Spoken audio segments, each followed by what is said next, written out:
Right, सो discuss करते हैं renal blood flow auto regulation. Right, इसका मतलब क्या है कि अगर बॉडी के अंदर ब्लड प्रेशर कम हो या बॉडी के अंदर ब्लड प्रेशर ज़्यादा हो, उससे किडनीज को कोई फ़र्क नहीं पड़ता। राइट, उसकी एक रेंज होती है, for example between the 70 okay to 170। Right, अगर 70 से नीचे चला जाए ब्लड प्रेशर, ओके, उसके बाद किडनीज को फ़र्क पड़ेगा। राइट, उसके अलावा 70 या 170 के बीच में अगर ब्लड प्रेशर ऊपर नीचे हो तो किडनीज को कोई फ़र्क नहीं पड़ता। राइट, उसकी क्या वजह है, आई विल एक्सप्लेन नाउ। सबसे पहले आपने ये देखना है, okay, today we will discuss about renal blood flow auto regulation, कि ये ऑटोमेटिकली अपने आप को रेगुलेट कैसे करता है। लिसन नाउ, आपको पता है जब आपकी बॉडी के अंदर ब्लड प्रेशर कम होता है, right, reduced systemic blood pressure, उस दौरान क्या होता है, रिड्यूस्ड सिस्टेमिक ब्लड प्रेशर। जब ये ब्लड प्रेशर कम होता है, ऑब्वियसली क्या होता है, सबसे पहले कम ब्लड आती है, राइट, किडनीज को कम ब्लड आती है किडनीज को, तो ऑब्वियसली क्या होगा, यहाँ पे हाइड्रोस्टेटिक प्रेशर भी कम होगा। ओके, फिर यहाँ से जो ब्लड फिल्टर होगी, राइट, उसको हम क्या कहेंगे, ग्लोमेरुलर फिल्ट्रेशन रेट। तो क्या ग्लोमेरुलर फिल्ट्रेशन रेट नॉर्मल होगी या कम होगी? जाहिर सी बात है कम होगी, क्यों? क्योंकि ब्लड प्रेशर ही कम है। ओके फाइन, फिर उसके बाद जैसे ही ये नीचे आता है, राइट, आपको पता है ना जो फिल्टर होता है, क्या क्या चीज़ें फिल्टर होती है, most specifically sodium chloride. Okay right, फिर आपके पास आता है ये प्रॉक्सिमल कॉन्वोल्यूटेड के सेल्स, प्रॉक्सिमल कॉन्वोल्यूटेड ट्यूब्यूल के सेल्स। यही सोडियम जब आता है, राइट, ये सोडियम कौन एब्जॉर्ब करता है, सोडियम क्लोराइड को प्रॉक्सिमल कॉन्वोल्यूटेड ट्यूब्यूल के सेल्स इसको एब्जॉर्ब करता है। राइट, फिर उसके बाद थोड़ा सा जो सोडियम बच जाता है, it will move forward, it will move forward, और यहाँ पे आ जाते हैं लूप ऑफ हेनले के cells. Okay, loop of Henle के सेल्स। फिर जो सोडियम बच जाता है यहाँ तक पहुँचता है, राइट, इस सोडियम को कौन एब्जॉर्ब करता है, लूप ऑफ हेनले के सेल्स। राइट, देख रहे हो आप, सोडियम को एब्जॉर्ब किया इसने, तो एट द एंड यहाँ पे बहुत ही कम सोडियम पहुँचता है। राइट, बहुत ही कम होता है सोडियम, जब सोडियम यहाँ तक सोडियम क्लोराइड पहुँचता है। ओके, तो इसी कम सोडियम क्लोराइड को कौन सेंस करता है, आपके पास होते हैं इस तरह से macula densa cells. Okay, macula densa cells. Right, listen very carefully now. अब ये जो मैक्यूला डेंसा सेल्स है, ये क्या रिलीज करते हैं, ये रिलीज करते हैं रेनिन। ओके, ये रिलीज करते हैं रेनिन। Right, rennin, fine. अब ये जो रेनिन है ये क्या करता है, ये इस तरह से आता है सर्कुलेशन में, फाइन, ब्लड वेसल्स में। ब्लड वेसल्स से ऑब्वियसली ये किसी ना किसी तरह पहुंच जाता है लीवर के पास। डू यू नो कि आपका लीवर जो है 24 घंटे, मतलब अभी भी आपकी बॉडी के अंदर क्या प्रेजेंट है, एंजियोटेंसिनोजिन। तो लीवर क्या प्रोड्यूस करता है, एंजियोटेंसिनोजिन।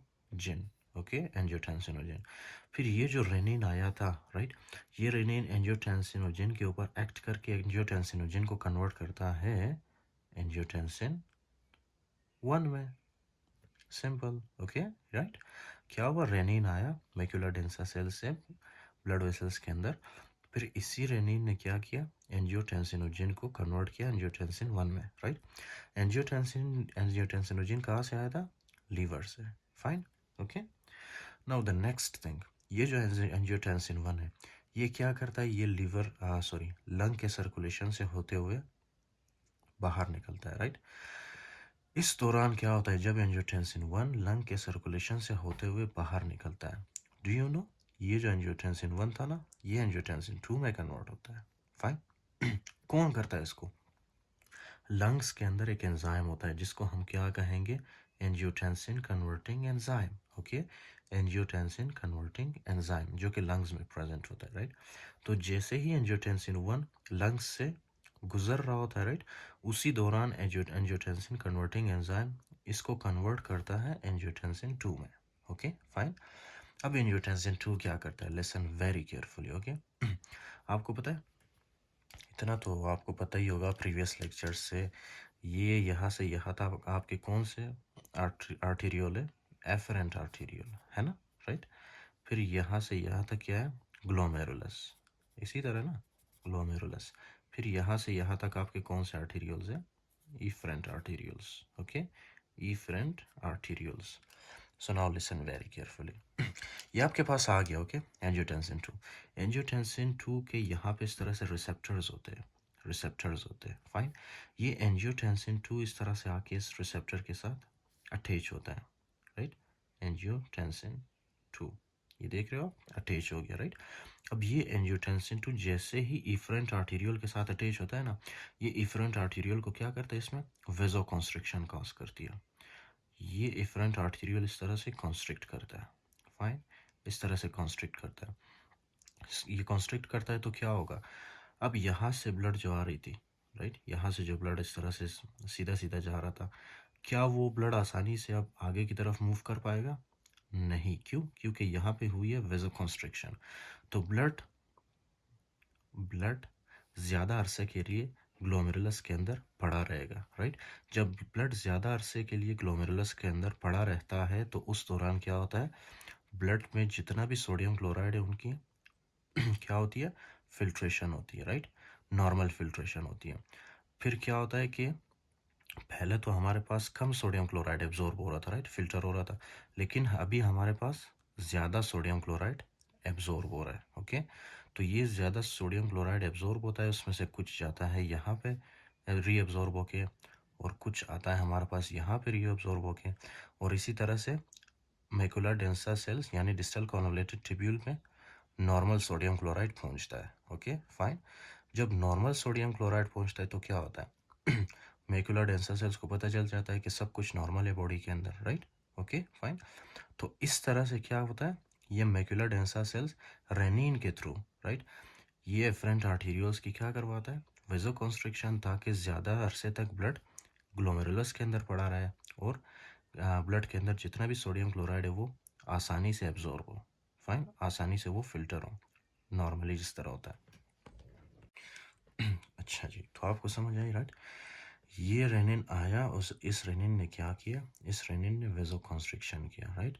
आपको पता है ना, जब वेजो कॉन्स्ट्रिक्शन होती है एंजियोटेंसिन 2 की वजह से तो क्या होता है यहाँ पे इन वेसल्स में, फ्रंट आर्टीरियोल्स में क्या हुआ, वेजो कॉन्स्ट्रिक्शन। जब वेजो कॉन्स्ट्रिक्शन होती है उसको हम क्या कहते हैं, increase in blood pressure, okay, increase in blood pressure. तो रेनिन ने क्या किया, जब वेजो कॉन्स्ट्रिक्शन कराई है, राइट, यहाँ पे वेजो कॉन्स्ट्रिक्शन की वजह से क्या हुआ, ब्लड प्रेशर यहाँ पे इंक्रीज हुआ, कहाँ पे, ग्लोमेरुलस के अंदर। जब ग्लोमेरुलस के अंदर ब्लड प्रेशर इंक्रीज होता है तो ग्लोमेरुलस आसानी से फिल्टर करता है, राइट, सोडियम क्लोराइड को। तो इस तरह से क्या किया, किडनी ने ब्लड प्रेशर को इंक्रीज किया जब ब्लड प्रेशर डाउन होता है, राइट। अब आपने ये देखना है कि जब ब्लड प्रेशर इंक्रीज होता है, सिस्टेमिक ब्लड प्रेशर, तब क्या करते हैं हम लोग, देखिए, increase in systemic blood pressure, right, focus here. जब ब्लड प्रेशर इंक्रीज होता है तो जाहिर सी बात है कि ब्लड फ्लो इंक्रीज होगी, राइट, ब्लड फ्लो इंक्रीज होगी।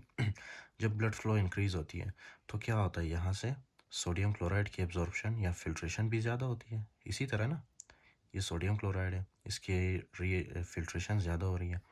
अब ये जो फिल्ट्रेशन है सोडियम क्लोराइड की, ये यहाँ से होते हुए प्रॉक्सिमल कॉन्वोल्यूटेड ट्यूब्यूल में एंटर होता है, राइट, लेकिन इसकी स्पीड इतनी फास्ट है, राइट, क्योंकि ब्लड प्रेशर इंक्रीज है, राइट, तो फिल्ट्रेशन भी बहुत ज़्यादा फास्ट होगी, ओके।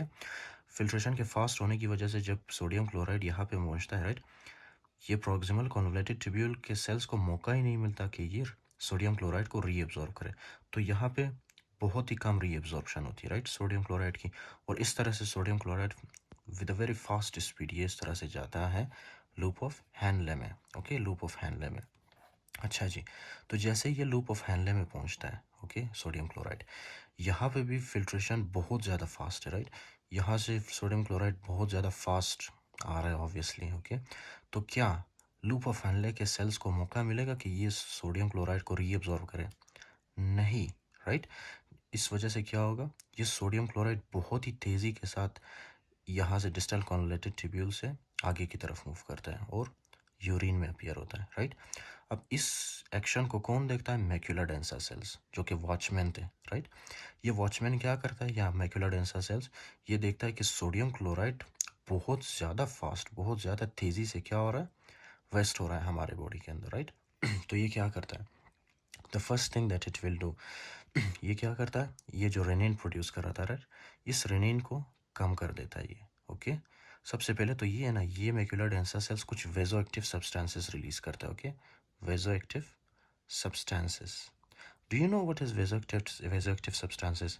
ये जो vasoactive substances है ना, ये आता है, एक्ट करता है हमारे efferent arterioles पे. ओके फाइन, efferent arterioles पे.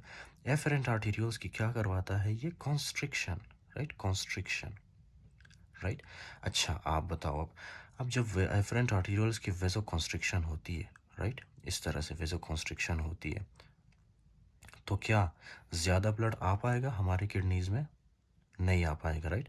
जब ज़्यादा ब्लड नहीं आ पाएगा तो यहाँ पे फिल्ट्रेशन, ग्लोमेरुलर फिल्ट्रेशन रेट भी नॉर्मल होगी और सोडियम क्लोराइड की एब्जॉर्प्शन या फिल्ट्रेशन भी नॉर्मल होगी, राइट. क्यों? क्योंकि अभी यहाँ पे कम ब्लड आ रहा है. ओके, और ये किस वजह से कम ब्लड आ रहा है? क्योंकि मैक्युला डेंसा सेल्स ने कुछ वेजो एक्टिव सब्सटेंसेस रिलीज़ किया. ये वेजो एक्टिव सब्सटेंसेस जाके एफरेंट आर्टीरियोल्स पे एक्ट करता है. फिर यही एफरेंट आर्टीरियोल्स की वेजो कॉन्स्ट्रिक्शन होती है. जब वेजो कॉन्स्ट्रिक्शन होती है तो ज़्यादा ब्लड हमारे किडनीज में या हमारे ग्लोमेरुलस में नहीं पहुंचता, राइट. तो इसी वजह से जो है फिल्ट्रेशन, ग्लोमेरुलर फिल्ट्रेशन रेट भी नॉर्मल होगी और सोडियम क्लोराइड भी नॉर्मली फिल्टर होगा हमारे किडनीज से. Okay fine. अच्छा जी, एक ये मैकेनिज्म है. मैक्युलर डेंसा सेल्स क्या करता है? वेजोएक्टिव सब्सटेंसेस रिलीज करता है. दूसरा क्या मैकेनिज्म है कि यही मैक्युलर डेंसा सेल्स क्या करता है? रेनिन की प्रोडक्शन को कम करता है, राइट. जब रेनिन की प्रोडक्शन कम होगी तो क्या रेनिन एंजियोटेंसिनोजिन को एंजियोटेंसिन 1 में कन्वर्ट कर पाएगा? नहीं. तो एंजियोटेंसिन 1 की कॉन्सेंट्रेशन कम होगी. जब एंजियोटेंसिन 1 की कॉन्सेंट्रेशन कम होगी तो हमारे पास एंजियोटेंसिन 2 ज़्यादा बनेगा या कम? ऑब्वियसली कम बनेगा, राइट. Okay fine. जब एंजियोटेंसिन 2 कम बनेगा तो क्या ये एंजियोटेंसिन 2 इफरेंट आर्टीरियोल्स के रिसेप्टर्स को स्टिमुलेट कर पाएगी? नहीं, राइट. तो क्या होगा इफरेंट आर्टीरियोल्स में वेजो डायलेशन होती है. फाइन. जब वेजो डायलेशन होती है तो क्या होता है? यहाँ से ब्लड आसानी से बाहर की तरफ मूव कर पाता है. Okay fine. तो इस तरह से हमारा जो है ना किडनी सिस्टेमिक ब्लड प्रेशर जब इंक्रीज होती है इस तरह से ऑटो रेगुलेशन करता है, राइट. पहले तो ये कि एफरेंट आर्टीरियोल्स की क्या करता है? ये वेजो कॉन्स्ट्रिक्शन, ओके, और इफरेंट आर्टीरियोल्स को डायलेट करता है. Okay fine. अच्छा, ये सारा जो मैकेनिज्म मैंने आपको बताया, right, this is called as the tubuloglomerular, right, tubuloglomerular mechanism. तो कुल मिला के आपने इतना याद रखना है, राइट, कि अगर do you know what is our normal range of blood pressure? Obviously it is in between 80 to 120, right. अच्छा, अगर ये 120 से इंक्रीज़ हो 170 तक चला जाए, राइट, तो हमारी किडनीज उस ब्लड प्रेशर को जो है ना नॉर्मलाइज कर सकता है, राइट, ऑटो रेगुलेशन कर सकता है उसकी. अगर ये फॉर एग्जांपल ब्लड प्रेशर हमारे बॉडी के अंदर 70 तक चला जाए, राइट, 80 से बिलो 70 तक चला जाए, still our kidney can regulate that blood pressure. Okay fine. लेकिन अगर ये 70 से नीचे चला जाए या 170 से ऊपर चला जाए, right, then it will damage our kidneys. Okay fine. So far we have discussed कि ये ट्यूबलो ग्लोमेरुलर मैकेनिज्म हमने डिस्कस किया. Okay right. उसके बाद एक और मैकेनिज्म है जिसको हम कहते हैं myogenic mechanism. Do you know what is myogenic mechanism? Myogenic mechanism ये है ना कि यही macular densa cells, okay, macular densa cells क्या करते हैं? यहाँ पे कुछ स्मूथ मसल्स होते हैं. फाइन. जब ब्लड प्रेशर इंक्रीज होता है तो क्या होता है? यहाँ पे ये आप देख रहे हो, ये एफरेंट आर्टीरियल है ना, एफरेंट आर्टीरियल. यहाँ पे कुछ स्मूथ मसल्स होते हैं. Fine, smooth muscles. तो क्या होता है जब सिस्टेमिक ब्लड प्रेशर बढ़ जाता है, ब्लड प्रेशर इंक्रीज होता है, तो सबसे पहले ये जो एफरेंट आर्टीरियल्स के मसल्स है ये क्या होते हैं? इस तरह से स्ट्रेच होते हैं. फाइन. स्ट्रेच होने के बाद ये फिर उसके बाद जब ये स्ट्रेच होते हैं, राइट, स्ट्रेच जब होते हैं तो इनके अंदर इस तरह से कैल्शियम के चैनल्स होते हैं, राइट. स्ट्रेच होने के बाद इनके अंदर क्या होता है? कैल्शियम के चैनल्स खुल जाते हैं. तो क्या होता है कि एकदम से कैल्शियम इन्फ्लक्स होती है, यानी कि स्मूथ मसल्स के अंदर इस तरह से कैल्शियम एंटर होती है. फाइन. जब कैल्शियम एंटर होगी, राइट, स्मूथ मसल्स के अंदर, तो एकदम से ये स्मूथ मसल्स वापस क्या करेंगे? इस तरह कॉन्ट्रैक्ट करेंगे या कॉन्स्ट्रिक्ट करेंगे. Okay fine. तो जब ये स्मूथ मसल्स इस तरह से कॉन्स्ट्रिक्ट करते हैं ना तो ज़्यादा ब्लड ग्लोमेरुलस के अंदर नहीं आ पाता, राइट. इसी तरह से ब्लड फ्लो कम होती है. फाइन. इवन अगर सिस्टेमिक ब्लड प्रेशर ज़्यादा भी हो पूरी बॉडी में, राइट, लेकिन ये जो हमारे पास स्मूथ मसल्स है ये पहले तो स्ट्रेच होते हैं, स्ट्रेच होने के बाद ये कॉन्स्ट्रिक्ट करते हैं, कॉन्स्ट्रिक्ट करने की वजह से ब्लड फ्लो कम होती है, राइट, कम ब्लड पहुंचता है हमारे ग्लोमेरुलस को, right. So this is the myogenic mechanism of autoregulation of systemic blood pressure, fine, जब ब्लड प्रेशर इंक्रीज होता है।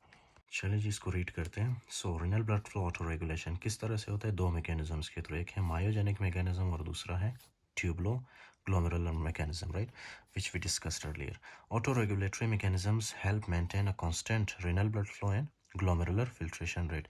ये किस तरह से क्यों होता है ये, ताकि renal blood flow मेंटेन रहे, ताकि renal blood flow मेंटेन रहे और glomerular filtration rate नॉर्मल रहे, okay fine, to protect the kidney from rapid increase और decrease in renal perfusion pressure that could cause renal injury और decrease glomerular filtration rate.